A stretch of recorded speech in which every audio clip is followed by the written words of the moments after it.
Welcome back, everyone, once again to a new installment of Screenplay Rewind. I'm Jeff. I'm Ron, and I never disrobe before a gunfight, but always before a podcast. Well played, well played. Yeah. So, just quick side note: I have been sick like all week. So if you hear sniffling or coughing in the background, it is just me slowly dying internally. Which is a weird turn for us because it's usually me. Right? Yeah. When I do my disclosure, I'm not editing this shit out because it takes too long. Yeah. Typically it is wrong. Did you give me your cooties, man? That's fucked up. Well, I mean, I kept trying to warn you all those times I was sick that we shouldn't be making out, but you just kept insisting. I mean, when in row. Since when is my house Rome? Don't worry about it.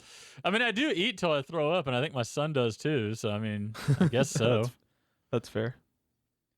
Podcast angry.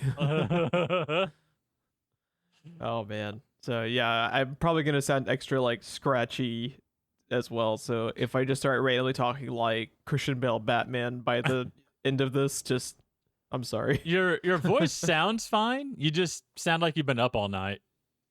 Yeah, I called in for like Wednesday, but I've been having to like work the past couple of days. And it's never fun when you have to work when you're sick, even if you can do it at home. You know, you'd rather just be like sleeping and shit. So, but week's over. We're getting our podcast done, and then I can just sleep the fucking tomorrow and chill during the weekend. So it'll be nice. But yeah, I think you had a question for us, if I'm not mistaken. I did. And I was really looking forward to the text message I was going to get from you when I emailed it to us so I wouldn't forget. Because joke's on you, the Gmail is bugged. Gmail is bugged. I still think they're being hacked and not talking about it. But they probably don't even know about it. I mean, I guess that's no. If Gmail is fucked, then they know about it. Gmail is really popular. Yeah. And we do this for a living, but there's a lot of businesses and podcasters and streamers that make their living doing this kind of shit that have Gmail accounts. So they know about it. So I was thinking about this because there's been a lot of talk in all the podcasts I listen to about superheroes in general and how they're portrayed or not. And I've always had a weird hang up with the way certain superheroes, particularly heroes like Wonder Woman and Superman, any of them that are superpowered via like genetics, I've always had a weird hang up on something with them. Well, what is your hang up specifically?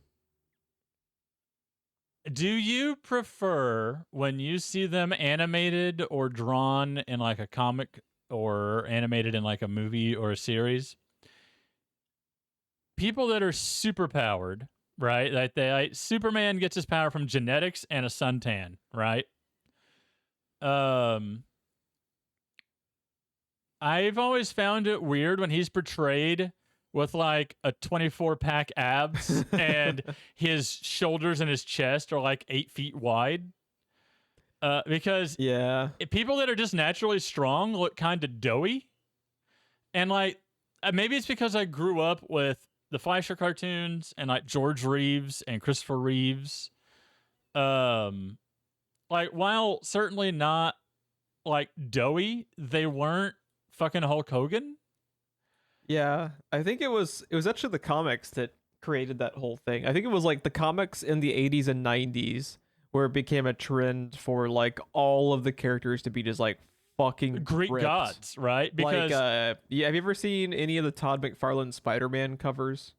You can like Spider-Man is wearing a costume and there is still like definition to all 16 of the abs that he has, and it makes no sense. So Spider-Man is another one in particular that bugs me besides Superman because, and no pun intended, because Spider-Man, I can see it, I can understand it, but there are some artist renditions of Superman of Spider-Man where he is just fucking jacked, and it looks like Venom. Yeah, he looks huge, and he's supposed to be more acrobatic looking. He's supposed to be sleek looking. Yeah, like he is ripped because his genetics have made him, be like a perfect specimen of like. But he's usually built more like a gymnast or like a dancer. He's like he is more on like the spectrum of like Bruce Lee instead of Arnold Schwarzenegger. Exactly. He's not Mr. Universe. And like I get, Superman is fucking strong and invincible and that has a certain image in your mind, but like it's always really bugged me when he just has fucking veins popping out everywhere. And I'm like, I thought you were just born with it and walked out into the sun one day and went, huh. Like I didn't think that you just instantly became Greek god. He also like Batman, that makes sense, right? He's trying to keep up with Greek god level people. Yeah. But it's never made sense for like Wonder Woman, I always thought should be more in the Spider-Man category where she should look strong and muscular, but there's some fucking terrifying drawings of Wonder Woman out there. Yeah, I think it's mostly just bad artists that kind of like created a whole era where people like think that these superheroes have to be am I weird? Bodybuilders. Does that ever bother you? Am I the weird one? It doesn't ever like jump out at me. It always strikes me as weird. It always jumps right out to me. Like, okay, the Justice League cartoon and Superman the animated series, like he's not fucking Zeus or Poseidon, but he is big and broad-shouldered and stuff, and like that's fine. In the Fleischer cartoons, he looks a lot like George Reeves or Christopher Reeves, right? Yeah, he's like barrel-chested and like. Yeah, like he's not like Adam West doughy or anything. Like he looks fit, but he's not gonna flex it like a fucking cast off of his arm or whatever. What's his face did? Henry Cavill. Oh, I thought you were talking about Fast and the Furious. You remember The Rock? Henry Cavill cocked his arms like shotguns, and The Rock flexed a cast off. Yeah. Yeah, I also have more of like a comic background than you do, so I'm just, especially being like a 90s kid, it is just part of comic culture.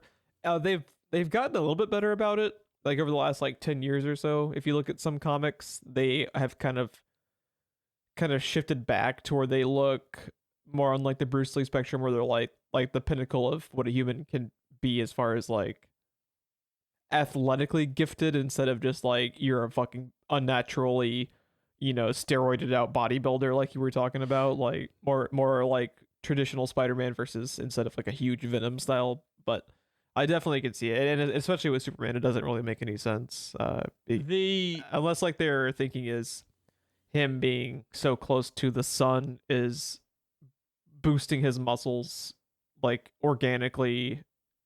I don't know. It doesn't make any sense.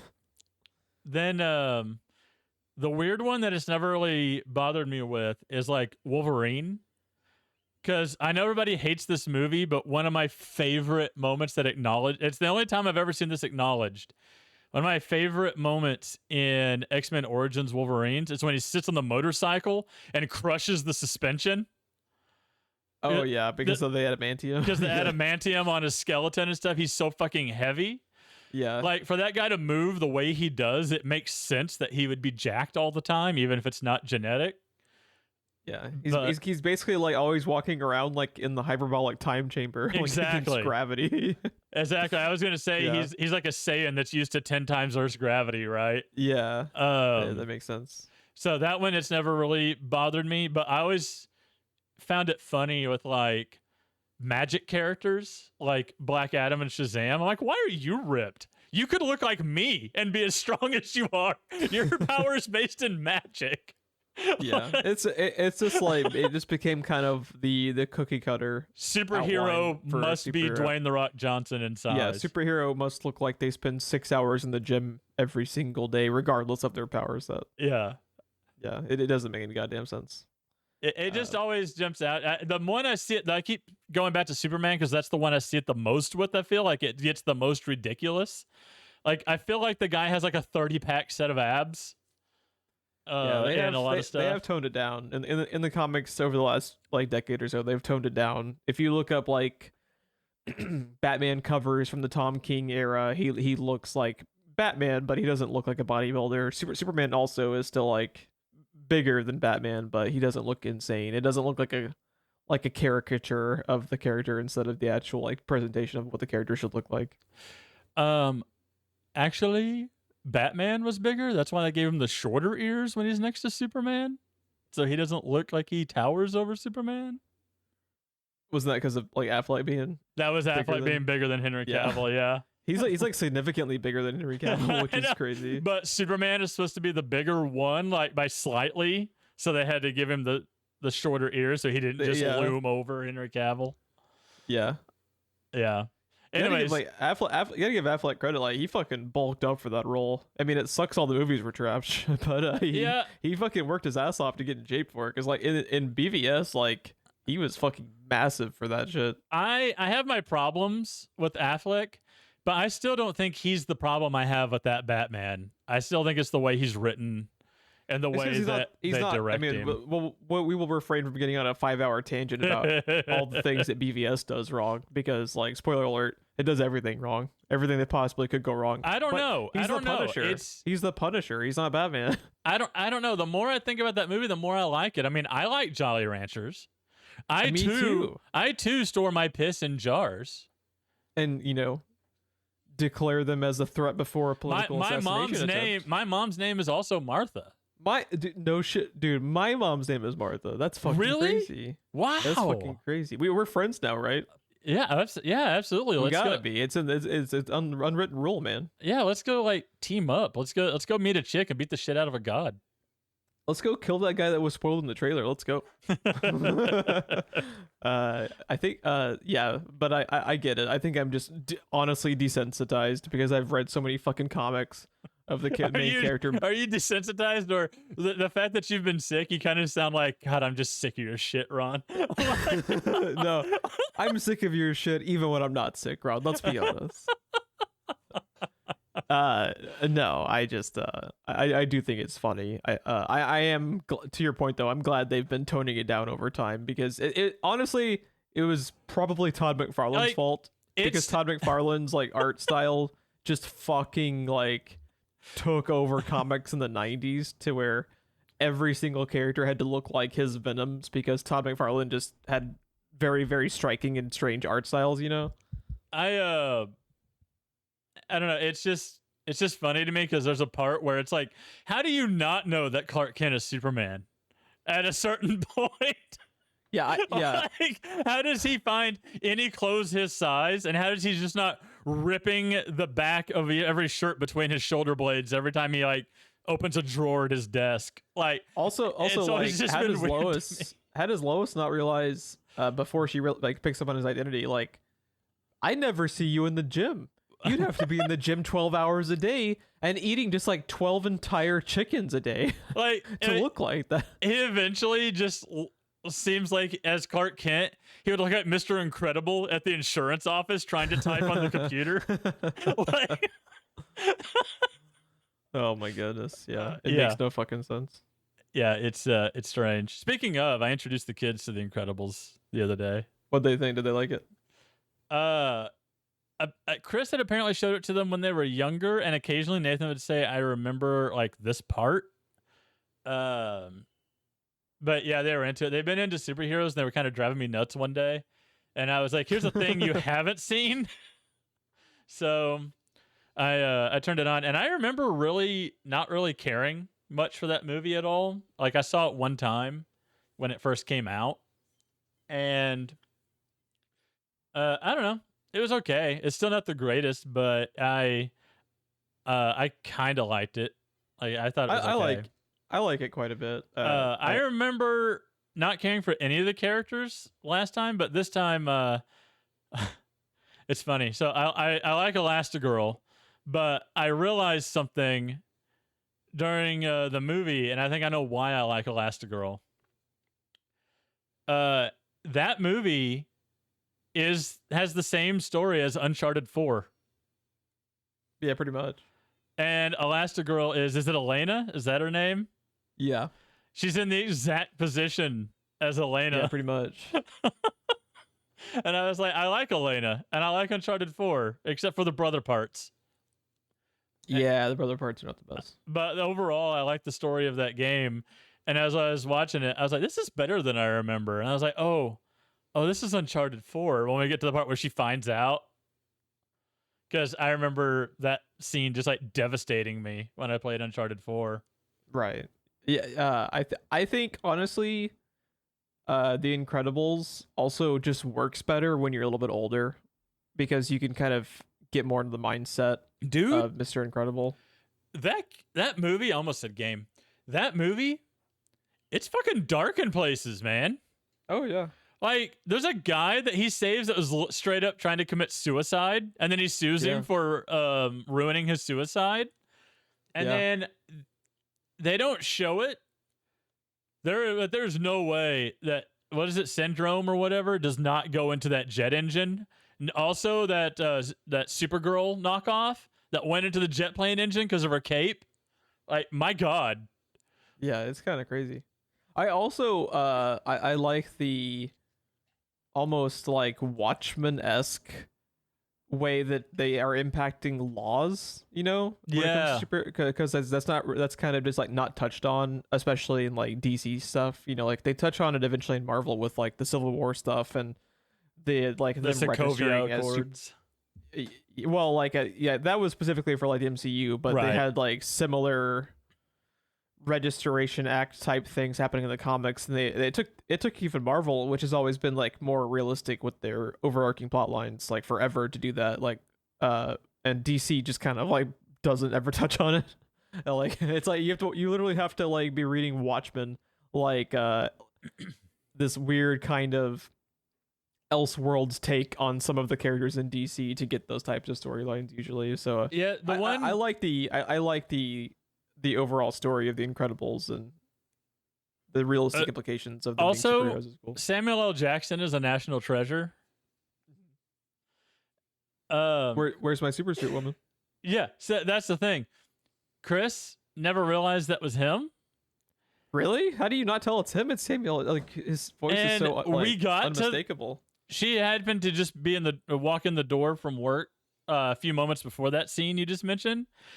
And as soon as he yells, "Where's my super suit woman?" I was just like, God damn, Samuel L. Jackson's so good. And from behind me, I hear, "Huh, that is him." like she heard it after I said that. And I was just I can hear him from a mile away. There is no water in this air because it's too hot and I'm dehydrated. He's always just like one step removed from, I'm tired of these motherfucking snakes on this motherfucking plane. These monkey fighting snakes on this Monday to Friday plane. On this Monday to Friday plane. Yeah. Yeah. No, it was it was okay. Like you said, I definitely appreciated it more being older. The stuff you're talking about, the Sokovia Accord style stuff that you're talking about, it is very close to Dark Knight Returns because you can continue being a superhero, but you have to register with the government, and the government, you work for the government. Because like you remember, Superman was basically the lapdog of the U.S. government in that story. Yep. God, those scenes of him out just fighting wars on behalf of the United States. That is a terrifying thought, by the way. Even as a citizen of the United States, an alien god is fighting my wars for me. Like, I don't like that. I don't like war, but I don't know how I feel about this invincible guy that could at any second decide, I don't like doing this much and just turn on us. Yep. Or all it takes, he's susceptible to magic. All it takes is one person to do the you ever hear like what the storyline was for like the actual comic book of Old Man Logan? No, I have not. So the originals, okay, do you know in spoilers for Logan, you know how in Logan it is like Professor X that has killed all the X-Men accidentally? Yes. In Old Man Logan, the comic book, it is Logan, it is Wolverine himself that does it. He is mind controlled into thinking he's fighting enemies. Oh, yeah. You told me about this.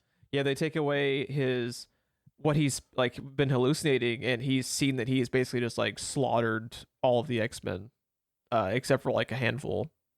So that's why he is kind of, it's a different like, take on it with the way they did it in the movie, which I also love. But yeah, it's brutal in that comic that it's directly at his hands, because like he's like in like he's unkillable like once he gets going, you know. Right. And I forget which. I think it might have been Mysterio that does that. I can't remember, but they they basically like all it takes is that to happen, and Superman could have the entire planet vaporized in about a second. You know, he's ridiculous.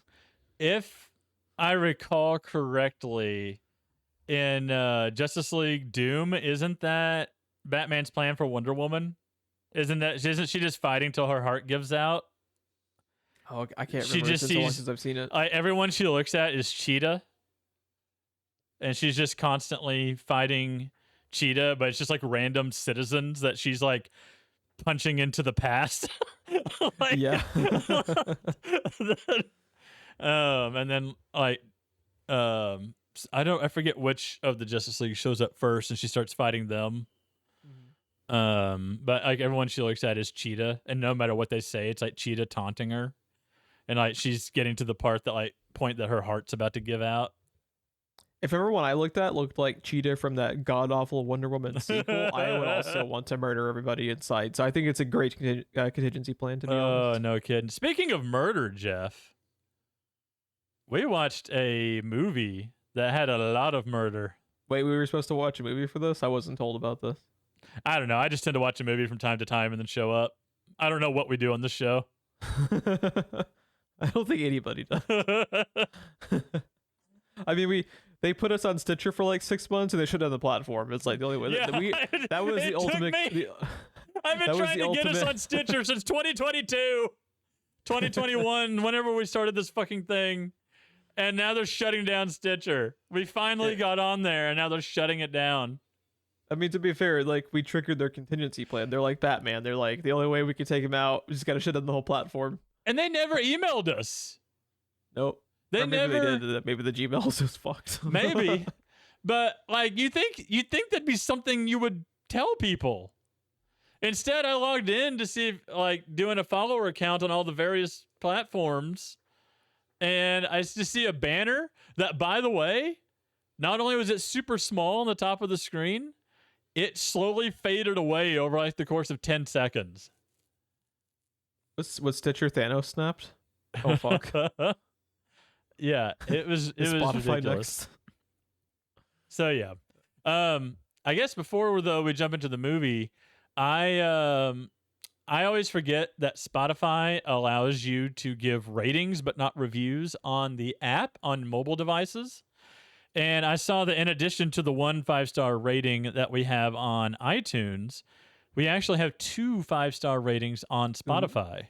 Yeah, to everyone who has taken the time to give us a rating or review, we really appreciate it. Yes, that helps more than you think it does. Yeah. Also, if you want to have your own question or prompt discussed by Ron and myself, you can email us, screenplayrewind@gmail.com. If we get the email, who the fuck knows, since the Gmail is fucked up. But you can also tweet us at SPR Filmcast. And it can be, at this point, I'm thinking just literally anything. I brought up a random superhero like physiology question. I thought it had been literally anything this whole time. I didn't realize we even really had like a structure. No, it's been anything, but this is generally a movie podcast, but it can be literally about just, hey, how's it going? So that's why you wanted me to watch this movie? I don't think this is a movie I would have to talk you into watching, to be honest. True. Yeah, this is this is Ghost Rider before Ghost Rider. Nick Cage shoots people. I think this is before Ghost Rider. I think this might have been after Ghost Rider. Either way. Oh, so this is Ghost Rider 2. There was a Ghost Rider 2. I know, but this is Ghost Rider 3. I thought Ghost Rider 2. My keyboard quit working. I can't search. Ghost Rider was 2007. Really? So that was a whole 4 years before this movie. When was Ghost Rider 2? Ghost Rider Rides Again 2 was 2011, which was the same year as this, right? Oh my god, we got 2 Ghost Rider movies in the same year.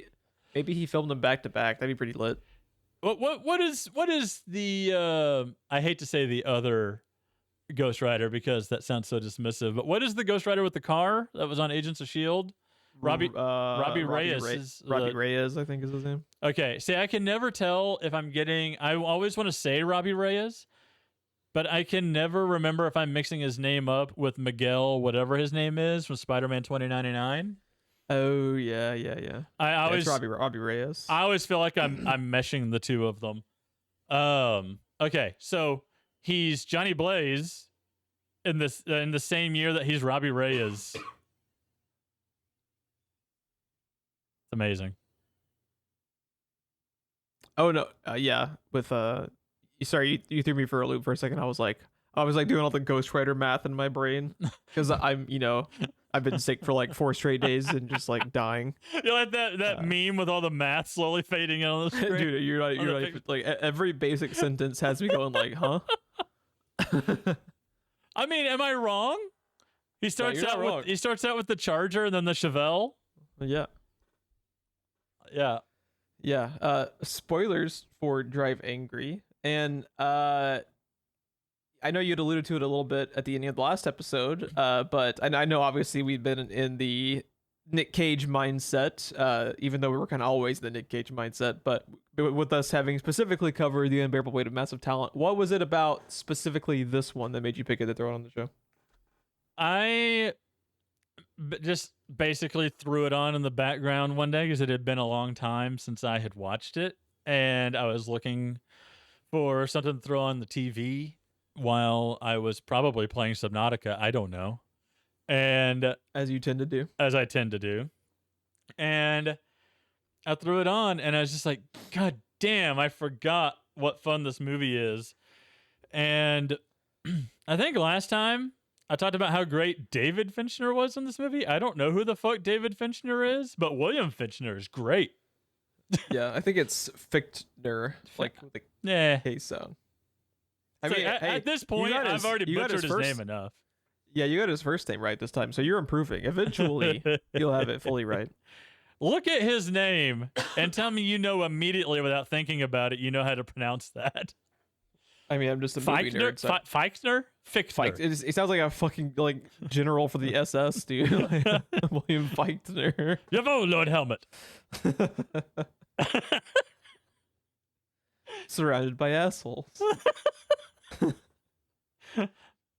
Yeah, it had been William Fichtner just walking up to him. What's the matter, Colonel Sanders? Chicken. God damn, I love that movie so much. Any day that you're having a bad day, just fucking throw in Spaceballs, man. Spaceballs and Airplane. Is there any joke in Spaceballs or Airplane that has the possibility to get old? I don't think so. I think they all just fucking work. I don't know. No matter how many times you watch it. I don't know. Every time I watch them, I laugh harder and harder. And it's not like I don't know what's coming. Yeah. I really like overall Drive Angry. It has some stuff that has not aged well. Every time, and specifically just because I worked at a theater during the fucking 3D craze, which is the most ill-advised fucking phase of movie like making of all time. Every time they grind this movie to a halt to have a shoehorned in 3D effect to razzle dazzle makes me die inside. I hate it. The title screen is the worst one. I can't fucking stand it. Why did people make that a thing for 5 years, Ron? I don't know. We took the time to fucking install a 3D digital projector just to take advantage of the fucking 3D fade. It's a 3D so stupid. Digital projector? We had 16 of them, my friend. Oh no! At the discount theater, we had to get one just to take advantage of. I forgot you guys had one. I didn't work there for quite a full year before we shut it down. Yeah, there's something else we killed, Jeff. We killed the Dollar Theater and Stitcher. Well, I worked at that theater and then worked at Movies 8 with Philip, and that was where we got the digital 3D one eventually. Yeah. Yeah, I killed 2 theaters, Ron. Oh my god. Yeah, it's worse for me because I worked through that entire time of Oh, I remember it. How many fucking movies that were the third in the series had 3D in the title? Like fucking Jaws 50 3D. of them. Yeah, there was like a Texas Chainsaw 3D.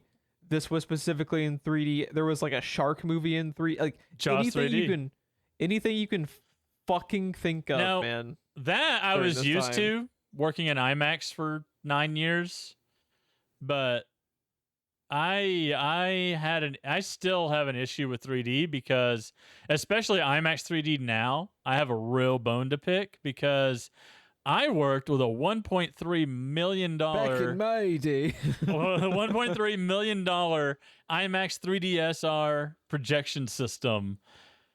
Oh God, they were gorgeous. Left eye and right eye, they were twins, and they were fucking gorgeous. And they ran like clockwork under my care and our former boss's care.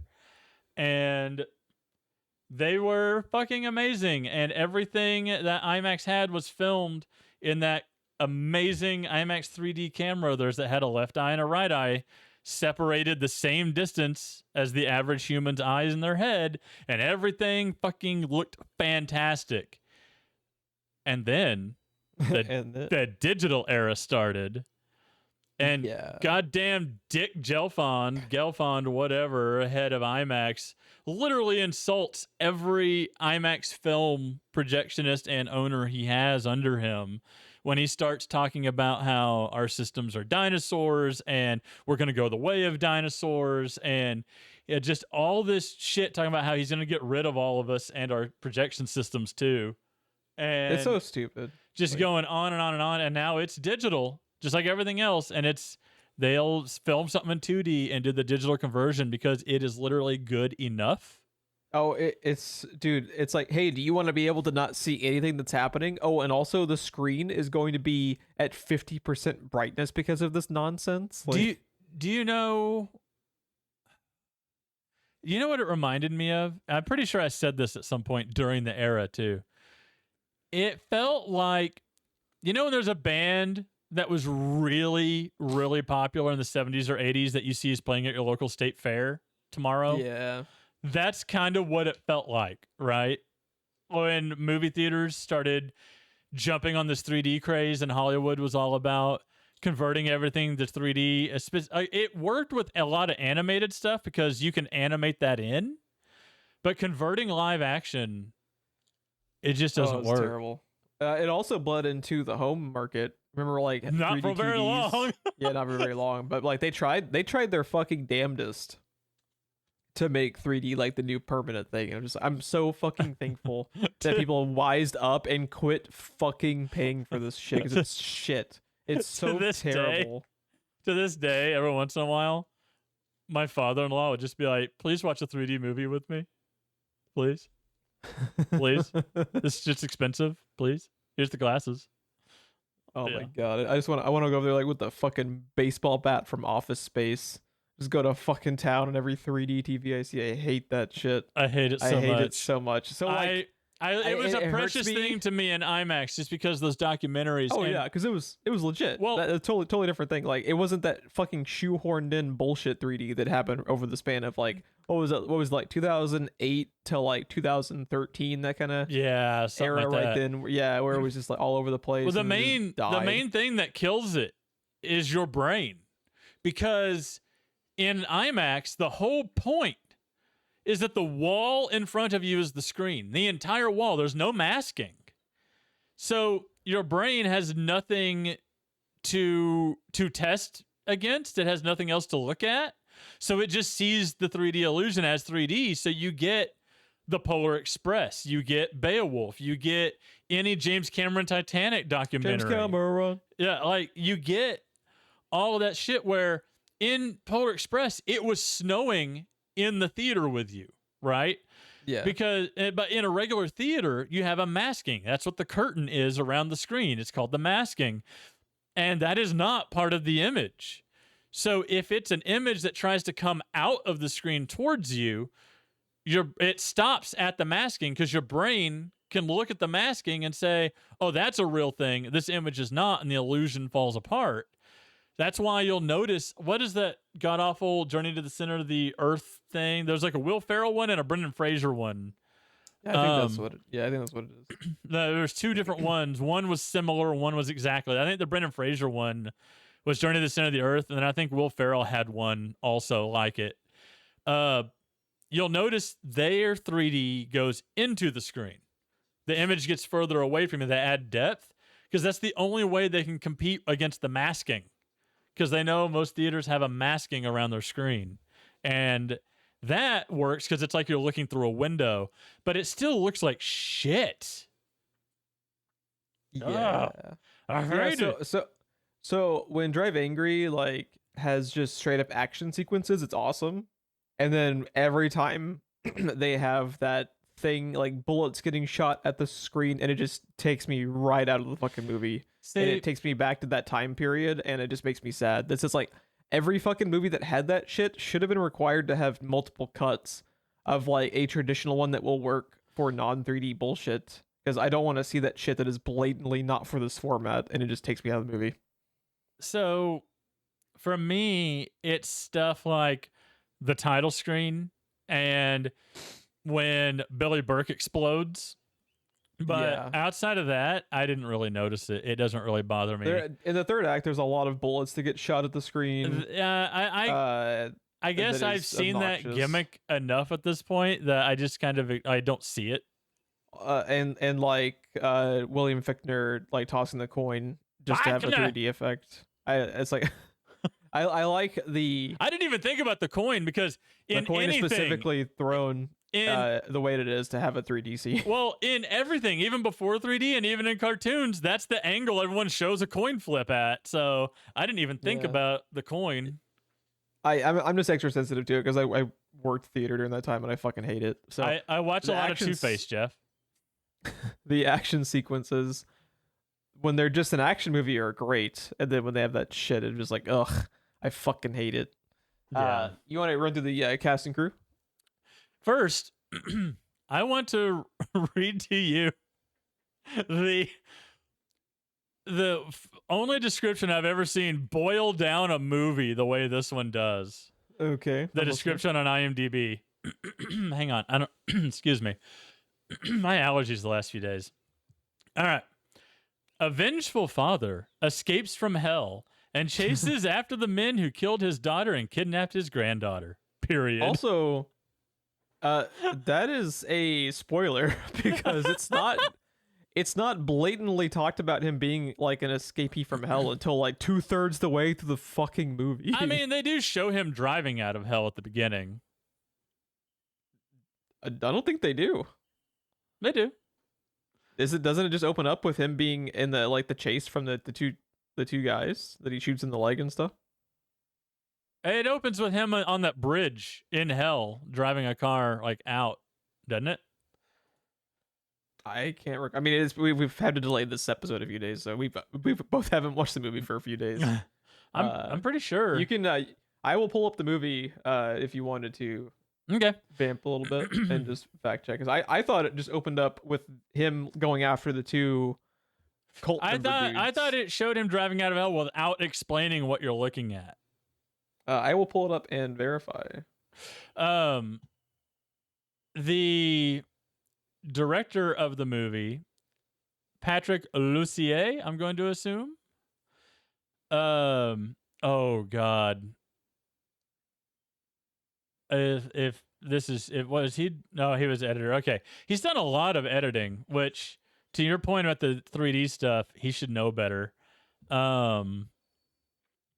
So as a director, there was a Purge TV series apparently, but he did Dracula 2000, which I actually like that movie. Most people hate it. My Bloody Valentine, Drive Angry, and the Purge TV series is probably the biggest step. I didn't know there was a White Noise 2, by the way. Wasn't the first one with Michael Keaton? First White Noise? Yes. That's a good movie too. They show the bridge and him like driving out of it at the very beginning. and then it just like hard cuts to the chase. Yes. So like my brain took that as like just like part of like almost like the title credit type sequence where I'd forgotten that they just like showed him, and they show like the car and stuff, but they don't like do like a close up of Nick Cage. Okay, they just showed the car coming out of hell. They just show the car coming out of hell. So we were kind of both right. They like show hell, they show the bridge and everything. Yeah. Yes, I do. No, they don't. Duck season or rabbit season, we were both right. We were both right. The one that was wrong says we were both right. I mean, it doesn't show Nick Cage. That could have been William Fichtner. No, I get it. I'm just busting your balls. I also ended up watching this movie over the course of like 3 or 4 days. Oh yeah. So it is just like a hodgepodge of watching like scenes when I could like watch it. Yeah. As editor though, Patrick Lucier's done some interesting stuff. Apollo 18, which I think is kind of a garbage movie, but it was kind of a well-made movie. What was that one again? I don't remember that one. It is. So we stopped going to the moon after Apollo 17 because apparently there are spiders on the moon that are like killing and eating astronauts. Exactly. Your resounding reaction to what I just said is exactly the audience reaction, evidently, because that movie did dick all at box office. I forgot it existed. I think it was a 3D movie also. Oh, fuck me. I'm out. I'm done. It came out the same year as Drive Angry. He edited Drive Angry also, so a lot of what your complaints are his fault. He directed and edited Drive Angry. Well played, fucker. My Bloody Valentine, he edited. He also edited Red Eye and Cursed, one of my favorite werewolf movies. He edited and directed Dracula 2000. He edited Scream 3 and... Red Eye. Is that the Cillian Murphy movie? It is. I like that movie. Yeah. Did you know that was a Wes Craven movie, by the way? No, I did not. Most people don't realize, because it's just so outside of his wheelhouse. If you think of, Wes Craven, you think of Scream and think of fucking... Well, Scream, he edited. He also edited The Mimic, Doctor Who, the 96 movie with Paul McGann. Hell yeah. He edited D3, The Mighty Ducks. Highlander, the TV series. He was an editor on 3 episodes.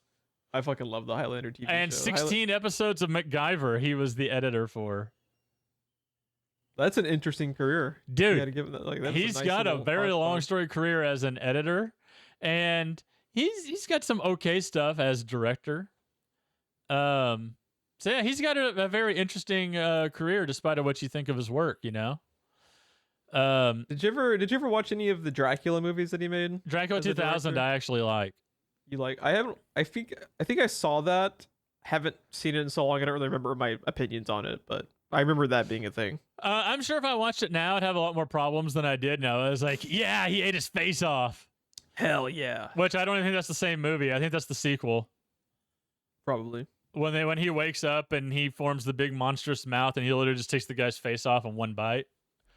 The writers are Todd Farmer and Patrick Lussier, which we just mentioned is also director and editor.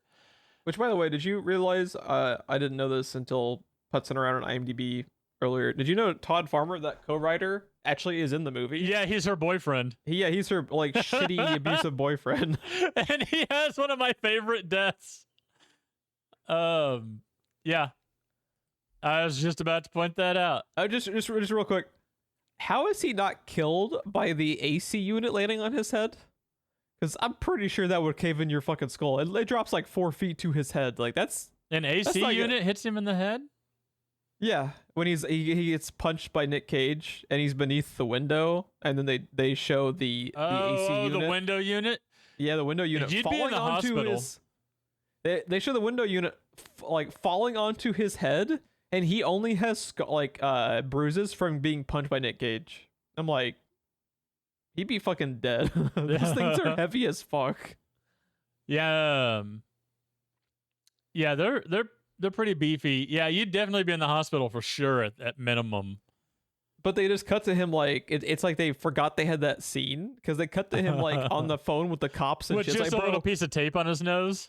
Yeah, it's like he went to the fucking what was like the Tame of the T-Rex pillow fight with the fucking with the mountain lion. He went to that doctor where they just magically patched up all of his bullshit. They gave him Cree blood. Frank Marvel. Yeah. Oh, he also wrote Jason X, which is interesting. I think that was also in the list of either directed or written by for Patrick Lussier. I like that movie too, and everyone shits on that movie so hard. Jason X is fucking stupid in like all the best ways. I like Jason X. What if he went to space? Remember when they like in that movie when they send him through like the Star Trek fucking holodeck thing, and he's like back at Camp Crystal Lake? Yeah. Yeah, that movie's fucking nuts. I like that movie. I like that movie. I don't care what anyone says. If you want a movie, excuse me, to watch with friends and just like knock out like a fucking 24-pack of beer, Jason X, baby. 24-pack of beer sitting on Superman's abs. Just do it. Just do it. Just trying to tie it all together. Just trying to bring it all in. Full circle. For the cast, Nicolas Cage, of course. The whole Who is now officially. We talked about the Screenplay Rewind Mount Rushmore. Nick Cage has to be number one. Absolutely. We've had him on this show like 5 times. Absolutely, yeah. It's crazy. Like I said, I'm beginning to agree with Kevin Smith that he may be the greatest actor of our time. He's definitely, I wouldn't say greatest. He is the most prolific. Yeah, he's definitely prolific on this show. He's never even been on here. This is the one thing he hasn't done. We should call him. We should call his agent. He'll do it. We just tell him he's playing himself in Screenplay Rewind interviews, and he can't help but accept the challenge. Oh, the unbearable weight of mediocre podcast. It writes itself, man. But yeah, so we had what? Willy's Wonderland, Gone in 60 Seconds, Unbearable Weight of Massive Talent, Now Drive Angry. Another movie of his. It is on my super short list and will be on the show in the next few months, probably. I'm contemplating doing it next just so that we have a fucking summer of Nick Cage. The summer of Cage. Oh, God. Yeah. Okay, here's another thing that did not age well for me with this movie is I can't watch Amber Heard movies anymore. Oh, my God. I couldn't watch them to begin with. The only person that I think I hate watching more than Amber Heard is Jennifer Connelly. Yeah, I don't like. I didn't outright hate her before like all of the stuff went with Johnny Depp went down, but now I can't look at Johnny Depp. I didn't hate her, but I had zero appreciation for her. And then all the Johnny Depp stuff, and like she literally shit the bed. I can't really look at Johnny Depp or her without my brain immediately going to their court case now. Yeah. And it's just unfortunate. Like, and the media sensation it became. Is that still on Hulu? Can you still go like watch it? Probably. It's just I never wanted to know like the nitty-gritty details of all of their lawsuits against each other, and like it just sucks. Well, I get the feeling she's a real piece of work anyway, because do you remember when they went to Australia when he was shooting one of the Pirates movies or something, and she illegally brought her 2 dogs in, and there was the big kerfluffle, and the police were involved, and they had to delay shooting the movie and stuff because I guess Australia is kind of like the UK where they don't have rabies or something.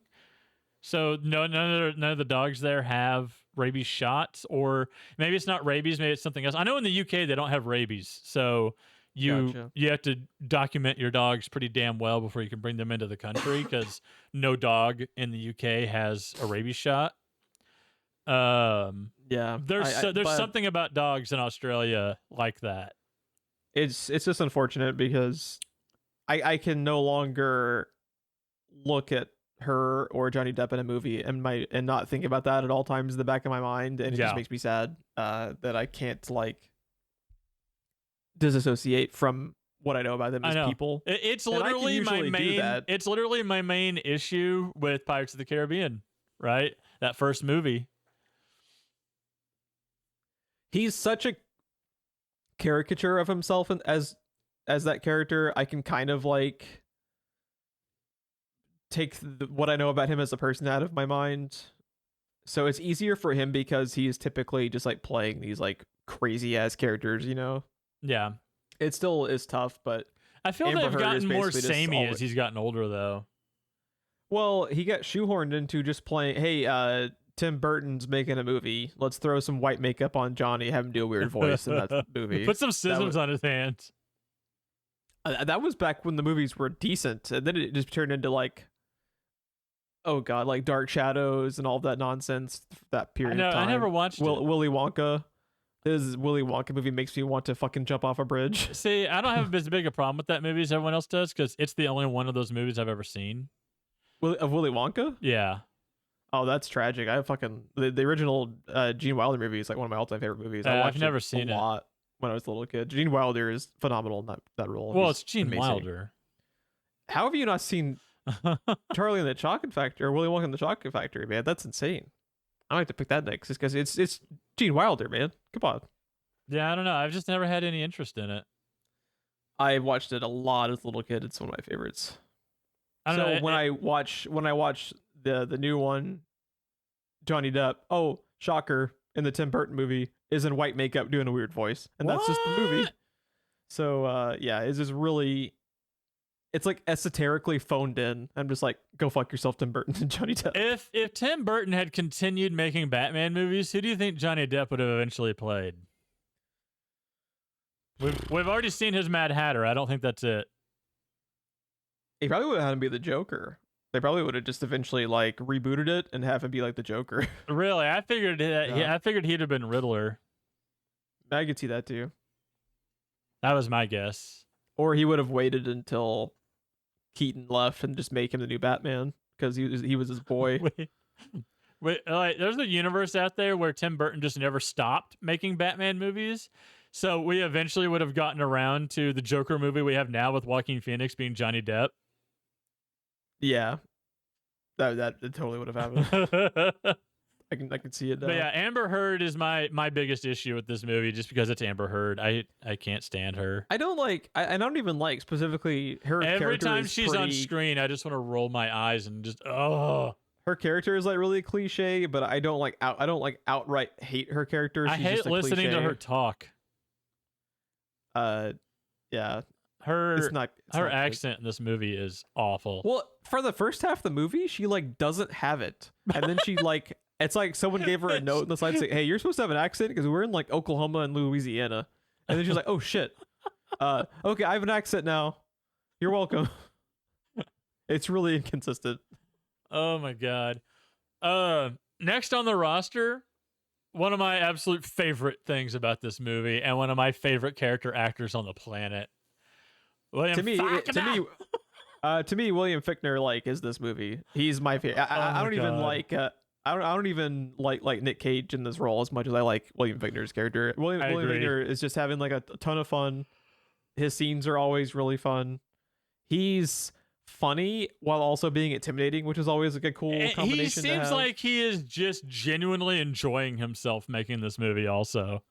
I also like the way that he like in his first scene specifically, the way he always acts just disgusted to be around humans is a cool touch. It's like he does like even talking to humans makes him want to puke, it seems like, and it comes across just in his performance. It's really good. How sinister is the name The Accountant? It's so good. He should have an entire like there should have been like an entire spin-off TV show of just his character to be. At the very least, a comic book. Something. He's really Something cool. that continues this character. Because he's so good. Yeah. Someone else that is always good and I think underrated is Billy Burke. See, Billy Burke, I usually like him. I think he's a little bit too much over the top in this. I know it's like a grindhouse horror action, whatever. I don't think he's any more over top than Chris Hemsworth in God damn it. Bad Times at the El Royale. Yes, Bad Times at the El Royale. Yeah, I think he stands out in I this don't movie. know. His character is probably the most over top outside of Nicolas Yeah. Cage. I think it's also just partially just like the way he's written. I think he's written just a little too cartoony. Yeah. Because like the accountant is like cartoony in like a cool way, in a fun way, and Jonah King is just kind of like a cliche like cult leader cartoon. Like I don't know. Like to me, there's more there's more specificity to the way Hemsworth is portraying this kind of like Manson type character, where Jonah King is just like a cartoonish representation of Manson to me. Also, Hemsworth's version of this character cliche fits into the movie he's in a little bit better. Also, I agree. This is an action movie that also has Jonah King in it. Yeah, it's a weird hodgepodge at times. It also it's kind of strange. Like they push it to the levels of it being a grindhouse movie to different extents throughout the movie. Like the opening scene where he is like intentionally shooting people's legs off and stuff, and it is very like Planet Terror, very grindhouse. Mm-hmm. I don't like it as much. I feel like it tries a little bit too hard in that opening scene. That was partially also just to get 3D effects of fucking limbs being shot off in 3D. And go fuck yourself, 3D. I hate you with the passion of all of hell in this movie. See, I guess I don't know what you're talking about in that respect. I've never seen Grindhouse or the other one you just said, the Kurt Russell. Oh, you haven't one. seen Planet Terror? Have you seen, you saw Machete, right? Oh, it's I fucking love Machete. It's like that type of grindhouse. You are so lucky. I haven't had pick after pick after pick being Machete movies. I love all those fucking movies.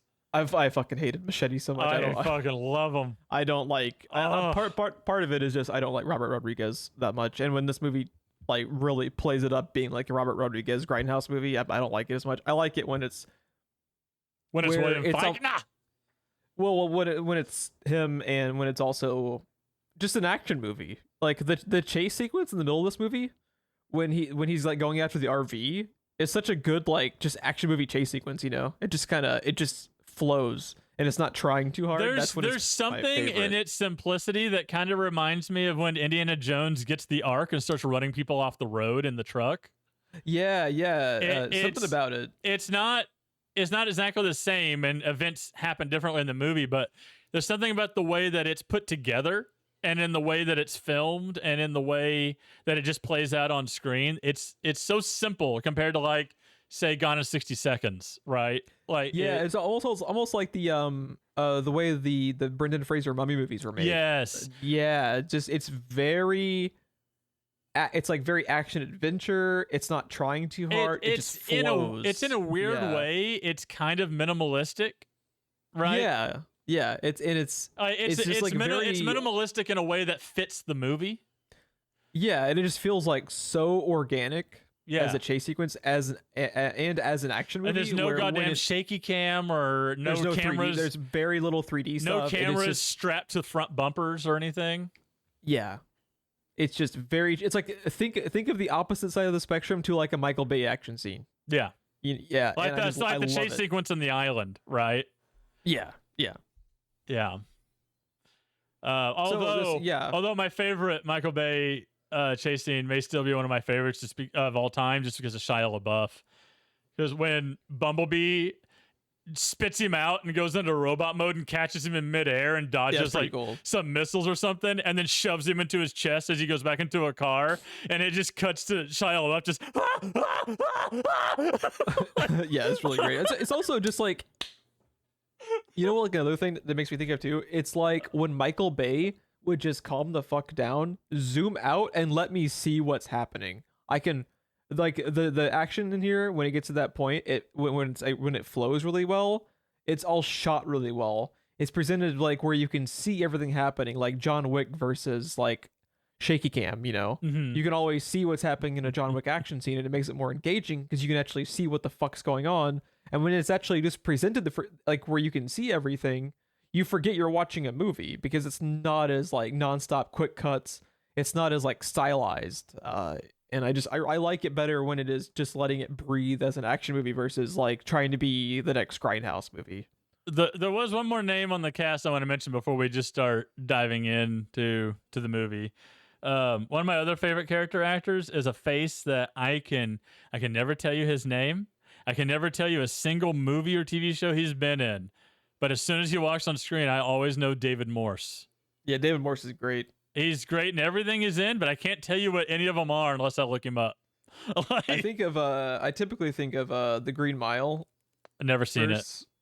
He's really good in Green Mile. But yeah, He was like perfectly casted for this character too, because he always like feels so lived in with his performances, and that's exactly what you need with his character in this. Exactly, because he is a character from Milton's past.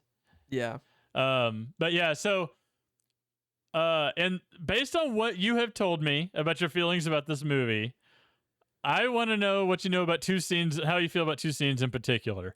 First being... by the way, just real quick, I've sounded very negative. Overall, I still really like this movie. There's just certain elements that like that stick out like a sore thumb in comparison to some of the stuff that is awesome. Something was sore in one of the scenes. So how do you feel then about Jonah King and Milton coming face to face, I think for the first time in the church scene? What about it exactly? How do you feel about that scene in general? Like when he gets killed? Because you already feel like Jonah King is an over the top cliche, and then Milton's dialogue is kind of Robert Rodriguez-y. Yeah. So how does that scene work for you? I don't hate it. I don't hate it. It's one of my favorite scenes in the movie. This is the scene where he gets shot to the eye, right? Yes. Yeah, I overall like that scene. I can just kind of like I basically just kind of at that point just kind of buckle in and be like, yeah, I don't really like what they're doing with Billy Burke's character, but overall it doesn't like kill the movie for me, and I can just kind of I also like the bit where he gets did you know actually him getting shot to the eye was like one of the main things that sold them on joining the movie. Like, no joke. He apparently really wanted. I love this man so much. In Season of the Witch, I still need to see that movie. It's always been on my list. He apparently wanted to be shot through the eye, and they wouldn't do it. And then he got shot through the eye for this movie, and he was like, "Yes, sign me up." It's in his rider for the movie. I will do this movie, but you have to shoot me in the eye. It's in his ghostwriter for the movie. Why does this piece of paper burst into flames every time I pick it up? Yeah. I really like that scene because you keep hearing about what an evil man like Jonah King is and what kind of a loose cannon he is. But all you've seen him do is walk around and talk like he's Jesus, which is not anything. In that church scene, though, Billy Burke carries himself in a really sinister way. And then when he just straight up shoots his Bob, I forget what the guy's name was. Oh, yeah, that part's pretty cool. But you remember like in Batman 89 when Joker just keeps going on every chance he gets about Bob is his best man. And then at the end of the movie, he literally just asks for Bob's gun and shoots him with it like it was nothing. Yep. That's what that reminds me of when he does that. Yeah, that part's pretty cool. I like when he does that. My biggest issue is in the same scene in two different cuts. I don't know if they're technically two different scenes that are cut together or what, but they happen in the same moment of the movie. And considering the type of movie that it is and everything, it doesn't detract from the movie for me. It's just a what kind of moment for me. In the movie, when Amber Heard is getting her nails done by the poor bastard that does not end up getting laid that night. Yeah, he had a bad rap. So what is it about someone just walking past her window at a hotel that she's never been to before that makes her want to follow these people? Yeah, I don't know. Have you ever stayed at a hotel in a place you've never been before? People walk past all the time, especially out in the middle of nowhere at night, in the middle of the night. Like it's not, it doesn't raise any red flags. It's a little contrived. I don't know. And then she follows them, and then there's this moment where, the way you described it best, I think, was in our old podcast when you called it manufactured suspense.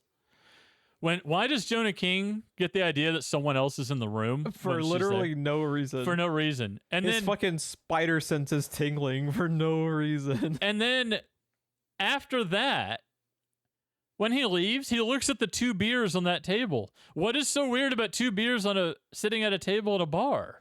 His spider sense is tingling, dude. Is Peter tingle? Is Jonah tingle? Yeah. I don't understand. It's very contrived. And they make the reason it stands out to me is they make such a goddamn point out of all of it. Yeah, there is some like though the way some of the scenes like are interconnected is a little bit lazy and kind of shoehorny, where they do manufacture stuff that needs to happen. But ultimately, I think they just don't really care as much because of the type of movie it is, because it is a grindhouse movie. It's like you're supposed to just kind of like forgive it just because of the type of genre it is, which is really lazy. And I would prefer they make more organic ways to like connect the dots on how characters get from point A to point B. You're Oh, like for instance, like fucking Jonah King having to fan the hammer instead of just shooting them when they're 5 feet in front of him. Like, dude, what are you doing? Okay. They have to disconnect this action sequence to have like falling action and then rising action again. So instead of him just, hey, I'm gonna shoot these Pointing people, and aiming? instead of pointing and aiming, Here's the thing. he has to destroy their car by acting like fucking Billy the Kid. Like what? Billy the Kid Burke. Yeah. Okay. I know why they had to have him do it, because this movie is so grounded and realistic that after the way Mythbusters tested fanning the hammer, you can't hit a goddamn thing. Of course you can't, because you're not fucking aiming. They You're needed just him. being an idiot. They needed an excuse for why he couldn't shoot someone standing 3 feet in front of him. I also love how he doesn't remember how fucking terrible his aim was 30 minutes ago inside the movie, so he starts fanning the hammer again later on. Like, bro, you don't hit shit when you're doing this. Didn't you learn? He does carry himself like a cowboy in this movie. It's like they told him to act like he's in a Western. Yeah. Except for usually in Westerns, people can shoot accurately. He's like slapping a fucking stormtrooper into a Western, like spaghetti Western. It's like, come on, man. Yeah, Buster Scruggs, he is not. Yeah. Yeah, it's just weird and lazy. Yeah. That's the part. There are moments in this movie where it pushes the fucking pedal to the metal and becomes a cartoon. And those are the times that I don't like it as much, where it feels like, for instance, how awesome the scene is when like William Fichtner drives in with the exploding tanker car thing. I didn't know how you would feel about the truck of hydrogen. I love could that not. bit. I didn't. I love it. I'm all about based it. on what I know about you, I figured you would either love it or be like, "What the serious fuck?" I could not tell which way. If it was any other character, it wouldn't work. But because it's William Fichtner being it was amazing, Milton? and if it was any other fucking character in this movie, it wouldn't work. It would be stupid. But because it's him, and because of how much he fucking sells it during that scene, That's the way. and how much fucking I like it. because of how much fun William Fichtner's having making that scene, I love it. Dude, him flipping off of the bridge and tumbling in the police car down the bridge and sitting in there just like he's impatiently waiting to hit the ground. I love it. I love his just like casual disdain for having to be bothered to walk around Earth. He's such a cool character. One of my favorite lines in the movie is when he kicks that door off of the car and gets out, and the guy's like, "Jesus," and he goes, "Carpenter," and despite what you've heard, prefers short hair, and just continues to straighten his suit and his tie and fix his hair, and the guy's like, "Well, what the hell, bro? You nearly killed me." And he goes, "Not even close." Then he goes, "I won't even see you again till you're 73. Yeah, I will really see you like in 3 that. months." I really like where he's constantly. Also, my favorite line in the whole movie is when the accountant is talking to the guy in the wig, and then he asks him like, "What's that supposed to mean?" They're referring to his like symbol thing. Funny, And he he's says never it's a mentioned symbol. you. Yeah, it's a symbol for our pact with Lord Satan. Pact, huh? Oh, funny. He's never mentioned you. That's the same That is scene. such a good line. That's the same scene when it's like 5 minutes after Milton's left. The guy's sitting there, his legs are barely hanging onto his body. And William Fichtner just walks in with a bottle of water and he goes, "Whew, it's a scorcher out there today." And then takes this big swig of water. And then he goes, "Here, want some water?" And the guy on the ground takes the water from him and he goes, "Whoa, those are fucked." I also like, I've just been scrolling through the quotes, but when he talks to Fat Lou and he's like, "Who Hey, are fat you? I'm fuck." the accountant. That's supposed to mean something to me? It will if I add you to the book." It's so good. I love his character. Like, why isn't there a comic spinoff, like you said, or a TV show spinoff? Because like you can do anything with that character. He's like, it's a gold mine. I'm curious. Why are you after Milton? He's the one chasing us. Well, what did he say? Oh no, he was. I want to know why you're chasing Milton. And then he says he's the one chasing us. He's like, well, color me curious. Why? Why is he chasing you? Like, oh God, he's so good. Yeah, he's amazing. The two other lines that he has that are great, but only great in the moment. After he staples the fucking Frank to the wall with the end of the baseball bat, and then walks up to him. Every single word of the question, he gently taps the end of the baseball bat with the other half of the baseball bat. It's awesome. Where did they go? Like, there's this long pause in the last word, and then he just bounce. It's like the hardest tap he gives it, and it's still gentle. And like he's just like every time. He's so like I like Drive Angry as a movie, but his character is so good. It just like elevates it. This feels like a movie that is actually following the accountant as opposed to Milton, right? Yeah. It feels like Milton's the antagonist to the protagonist that is the accountant. I also love that. And when he goes outside and they're like, are you Frank so-and-so? He goes, inside. And then he starts talking to the other officer like it's nothing. As this officer goes in and finds him stapled to the wall with two pieces of a baseball bat, one through the face. And then he comes out and they pull their guns on him and he just goes, this is so your lucky day, and flips the coin into an FBI badge. Yeah. I also like how the cops are just like so blood hungry that they just agree without further explanation. They're just going to go fucking off a couple civilians like sight unseen, you know? And then you realize they're Oklahoma cops, and it all checks out. It all makes sense after that. Yeah, a lot of this movie takes place in Oklahoma. It really does. Does Bull by the Balls? Is that a real place? Maybe. It wasn't filmed in Oklahoma. I think it was filmed in Louisiana. But as far as like canonically in the story, a lot of it takes place in Oklahoma, which I'd forgotten about. Like this might be one of the most like percentage screen time of like a movie story actually taking place in goddamn Oklahoma of like anything we've like ever seen. Well, it's kind of crazy. I forgot about that. IMDb brings up an excellent point. Uh-oh. At the hotel near Bull by the Balls nightclub, there are palm trees, and palm trees do not survive in Oklahoma's climate. Let's be honest, nothing survives in Oklahoma's climate. Good God.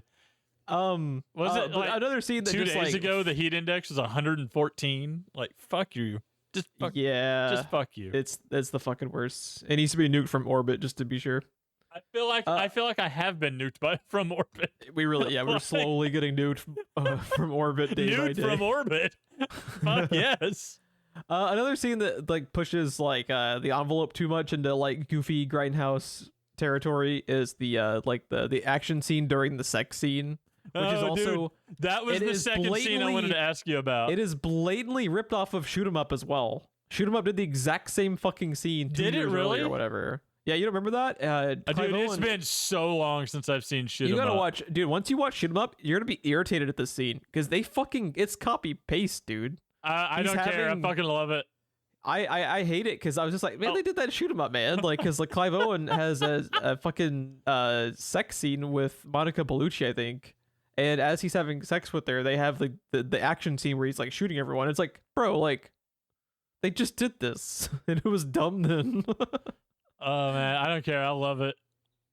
When he gets tased and she reacts. that part's pretty funny. It's just I don't know. I was just like, he killed him when we was fucking. I'm sorry, he killed them all when we was fucking. It just so stares at her. Has that ever happened to you? Get a shrink in here too. Yeah, I like that Tom Atkins line at the end. So when I ask you to shoot out their tires, what I mean is aim for their heads. So gentlemen, please shoot out their tires. This is fucking chewing every last bit of the scenery. Love you, Tom Atkins. Oh, it's so good. Beautiful, beautiful man. Dude, when the movie though it finally like calms down, slows down, and gets serious when David Morse shows up.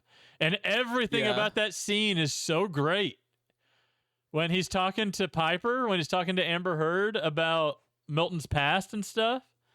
But like where he talks about like the stuff that's like, it's really heartbreaking where he talks like he's very guilt-ridden about not having been there with him when he got killed, you know. The best part of everything with David Morse though is when he pulls up and just stares at him.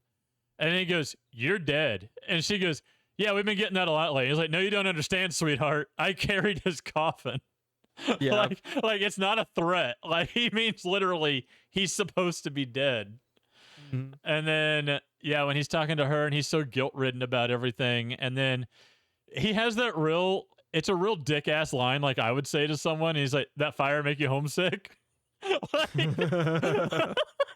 like that a dick line. But of all the iterations of hell that I've ever seen or heard in media, Milton's description of it's not the fire that's the torture, it's the feed. Like he literally watched everything happen to his daughter because that is part of his eternal damnation. Yep. Like you get to you're either watching your loved ones live on without you and slowly forget you, or you're watching all the awful shit that happens to him, depending on whatever happens to your family and people that you care about. Like, it's not the fire that's the problem in hell. It's the feed. It's the feed, yeah. I also like, too, part of it is probably budgetary. I think it is an excellent choice to only ever show, like, the highway and show everything from a distance. Yes. It's a really cool touch, and I also really like that they never show him actually doing the escape. They just talk about like, how the hell did you get the is it the God Killer? The God Killer, gun? Yeah. Which sounds like a weapon out of Doom, and I love it. Yeah, and I like how they never show him do it. It's just like a John Wick style thing of like he killed him with a fucking pencil because he's just like, how the hell did you get that and get out? And he's like, I walked in and I took it. You know, they never show it. I love that. The accountant doesn't even know he has it until he raises it at him. Yeah. Because he is genuinely shocked to even see it. And he has Be careful, it has quite a kick. He has that scar on his face the rest of the movie. Like, that will never heal. Yeah. Yeah, that close to offing him.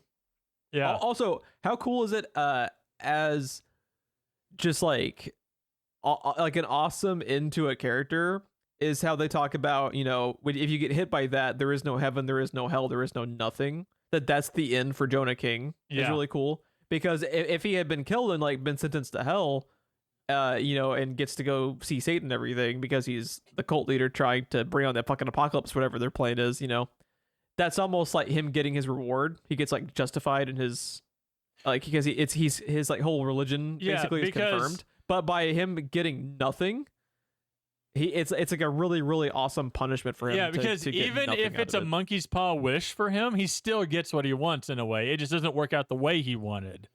But for him to get hit with the God Killer and then just explode into nothing and like he's dead even in the afterlife, there's just nothing for him. Yeah. Like there's no more definitive way to say he lost.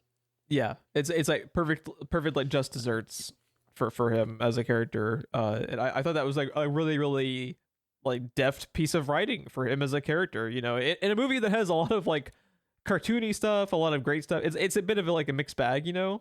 Even though overall, I think overall the good stuff outweighs the bad. What's funny is if you really think about this movie, it has a lot of cleverness to it. But a lot of it is overshadowed by all the Saturday morningness of it, right? Like, there is a lot of depth to each of the characters. But when you think of Milton, you think of a firearms fight, a gunfight during sex, and there's nothing to Amber Heard. But Jonah King, there's some stuff going on, but he's a fucking cowboy out of hot lead and cold feet in this movie or something. Like, I don't know. How fucked up is his cane being made out of like his the daughter's leg bone? femur? like that. See that part of him. It's like he has many moments of like acting as a cartoon, but then you have like that. It's like the subtext of the movie is really good. Yeah. It's like that is subtext is great. It makes him like chilling as a character that he carries that around. It's like a constant reminder. It's like it started out as almost a different movie, and they just kept saying, "But then what if?" and just kept writing that back in. I almost wonder if this existed primarily as like the cool subtext stuff, you know. And then Nicolas Cage signed on and like, oh, fuck, we got Ghost Rider, man. And then they had revamped it.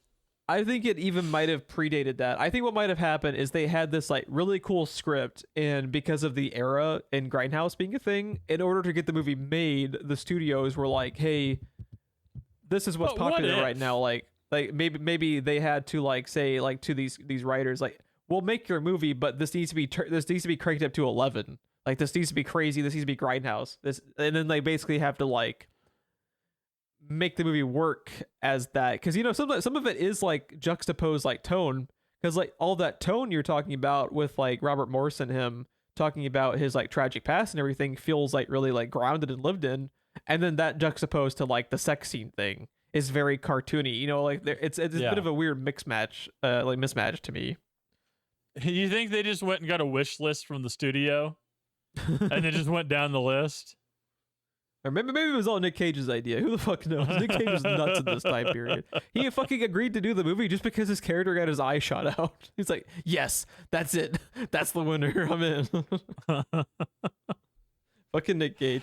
It's funny. You can like trace back crazy era Nick Cage to when he had like long hair in like the early 2000s. Yeah, that's crazy. Bangkok that's Dangerous. Like that's like Nicky Cage. Oh God. Oh. I like the tagline on the poster, by the way. All hell breaks loose. Yeah, it's pretty so clever.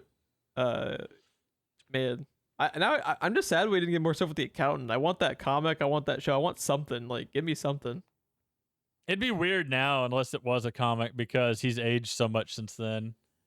Yeah. I mean, he still looks good, but he doesn't look the way he did in, was this 2011? Yeah. Man, it would be weird if he aged. Best. You know what? You know what they should have done? Oh God. He should have, for no reason, just for you and me, for no one else. He should have had a cameo in The Good Place. Oh, that'd been awesome. I would love that. I mean, fuck, we got Justified on The Good Place. Why not? Yeah, he makes more sense than that. Is that not? I told you when you were watching that there was one of the best cameos I've ever seen. Yeah, it's great. When he shows up, because that's her favorite show. I love her in that show too. She's so fucking good in that show. She's so fucking good. And Ted Danson. Could you imagine Ted Danson and fucking William Fichtner as the accountant? And then dude, give me that show, please. Like, the guy that plays Ted Danson's boss, that's all I can think of when I see him now. But that's when he dies in Kong Skull Island, I was like, well, I know where he went and what he became. Because that's all I can think of. He just keeps zipping people into cocoons just for the fun of it. Yeah, it's fucking great. Just have him and the accountant palling around. That's our dude. You and I we're getting off this podcast. We're writing a comic book. Let's do it. I want him and the accountant together. And it's like a buddy cop thing. It writes itself, man. Oh God. Action, comedy, fantasy is the genre in this. I don't think I've ever seen comedy and fantasy together. Yeah, I don't think so. But yeah. I don't know. That's pretty much everything that I have. It's just a balls to the wall. And one of the other taglines is "one hell of a ride." I like that pretty good too. I dig it. Also, just real quick, when the fucking Chevelle has like the top of the car just like scratch all to hell because of the thing going over, did you also die inside? Because it makes me sad every time there's like a really nice car that gets fucked up in a movie. That was the other thing I was laughing at earlier. I don't remember why I didn't say it. There was another thing a minute ago I had in my mind, and I know you're gonna fucking make fun of me for this, but I don't care. The implication is that he sabotaged her car, right? Yes. What could he have possibly done that made it kill itself, die, and smoke, that he just reattaches a hose or tightens a screw on the air breather or whatever the fuck he does And it says Are that's we having a it. Jurassic Park Jeep battery I moment? fucking knew that was gonna come up. Because like he fucking escaped hell, but Ron's real sticking point. What did he do to the car? Dude. Come on. That's up there with some of your sticking points. Like That's fair. what the fuck did he do that does that to a car? And then I'm pretty sure he just tightens the screw on top of the air cleaner, on top of the air breather. Yeah, And then it starts I again. think part of it is just He's supernatural. well, not just that. This'll do it. Part of it is just movie language. He as did far something to the as- car. Yeah, basically like movie shorthand. Like for an example, when you see a female character like vomit in a movie, what do you think? They're pregnant. That's like movie shorthand. If the car is breaking down, it has to be steaming. It's not specifically anything he did that like actually would make sense. It's just shorthand movie language. We have to show the car is breaking down, so the car's going to steam. You know. Yeah. I think that's just what it is. I think it's just Every movie time there's a shorthand. bicycle on the screen, there has to be a fucking bicycle bell. Yeah. Even if clearly doesn't have one on the handlebars. Yep. Uh, I love how that is like, you want to make Ron's fucking blood boil. You want to make Ron drive angry to show the fucking bicycle fucking bell. But yeah, I overall, this movie has, what makes me like become frustrated at some of the elements that don't work is the stuff in this movie that is awesome and the stuff that really works. It's just like, part of it is a little bit wonky in comparison, and it's just like that juxtaposition like I was talking about. But how for a Friday night, I'm gonna pop the biggest bowl of popcorn that I can and sit on the couch. yeah, I mean, come on. it's a fun. I think the ultimate combo for this is to combo this with shoot 'em up. I think that's a great fucking set. It's like Sunday Smoking afternoon you can Aces? have. That'd be a good trio for sure. Let's fucking do it Man. one day. Let's do it. Just knock out all of the beer. Yeah, I don't know. I feel like at this point we have shown the many faces of Nick Cage. I think we've ran the gambit of his range. I don't know. I don't know. I got another one that I'm gonna have on the show eventually. That's pretty good. More recent one from him. More recent. Yeah, more recent one. When you said that, I had a certain one in mind that was older. No. Yeah, I will have it. It's a more recent one. Movie of his I really, really like. Also, by the way, how many movies end or involve Nicolas Cage and some young chick getting into a car with him? That was like 12 movies in a row from 2005 to 2015. It was like all of them. But does it start with Gone in 60 Seconds with Sway? Like, I don't understand. Like, that's how the Five Nights movie, that's how it ends. It does, yeah. She gets in the car with him. There's Next. There's Drive Angry. Like, yeah. what the hell? It's funny. There's a bunch of them. Nick Cage, he just wants to drive a cool car, fight some fucking murder matronic, haunted animatronics. It's fine. Dude, one of the most Nicolas Cage things I think I've ever heard is his character in The Rock is named Stanley Goodspeed. Such a stupid fucking name. Such a stupid name. And then his name in Next is Chris Johnson, but it's CRIS. Oh, of course, we gotta make it a little bit unique.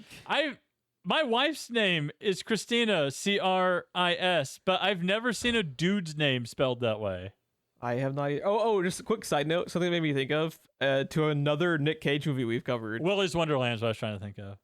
It's really funny to me how he is dressed up to be kind of gross in this, but all of the women that see him want to fuck him like he's Chris Hemsworth. I know. What is that? It's so weird. And you know, want to know what other Nick Cage movie it made me think of? Where, oh